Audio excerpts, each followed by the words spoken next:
Welcome to tech Chaitu. Indian రైల్వేస్కి nuclear power. రోజు రోజుకి ఇండియన్ రైల్వేస్లో పవర్ అవసరాలు పెరిగిపోతున్నాయి.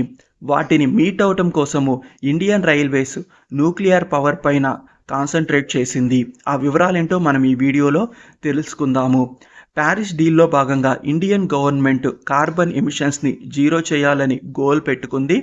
దానిలో భాగంగానే ఇండియన్ రైల్వేస్ కూడా 2030 నాటికి కార్బన్ ఎమిషన్స్ని జీరో చేయాలని టార్గెట్గా పెట్టుకుంది.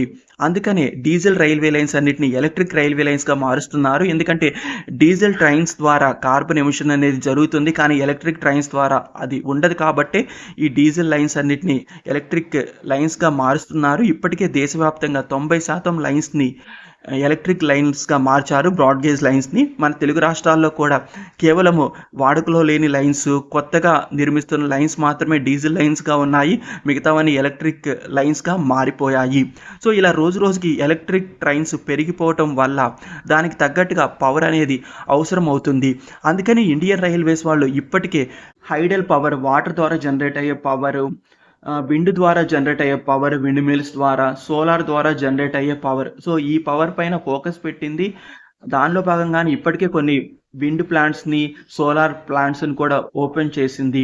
కానీ వీటి ద్వారా పవర్ అనేది కన్సిస్టెంట్గా ఉండదు. ఎందుకంటే హైడల్ పవర్ అంటే వాటర్ ద్వారా పవర్ జనరేట్ చేయాలంటే వాటర్ ఉండాలి. విండ్ పవర్ అంటే ఎయిర్ అనేది బాగా ఫ్లో అవుతూ ఉండాలి.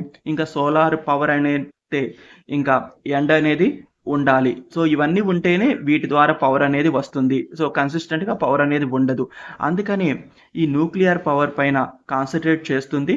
దానిలో భాగంగానే న్యూక్లియర్ పవర్ కార్పొరేషన్ ఇండియా లిమిటెడ్తో చర్చలు జరుపుతుంది. ఇవి కొత్తగా చర్చలు జరపటం కాదు, దాదాపుగా ఒక 5-6 ఏళ్ల క్రితమే ఈ nuclear power corporation India limited వాళ్ళతో కలిసి ఒక జాయింట్ వెంచర్ని ఏర్పాటు చేసి ఈ న్యూక్లియర్ పవర్ ప్లాంట్ని సెటప్ చేయాలని ప్లాన్ చేసింది. కానీ మధ్యలో దాన్ని ఆపేశారు.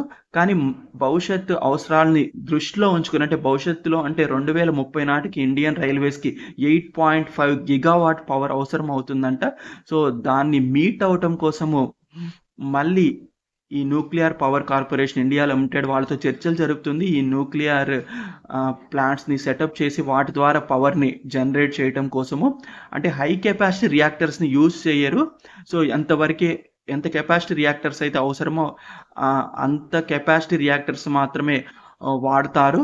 సో వీటి వల్ల ఇండియన్ రైల్వేస్ వాళ్ళ పవర్ అవసరాలు అనేవి తీరుతాయి. దీనివల్ల న్యూక్లియర్ ఇండస్ట్రీ కూడా బాగా డెవలప్ అవుతుంది. ఇండియాలో న్యూక్లియర్ టెక్నాలజీ కానివ్వండి,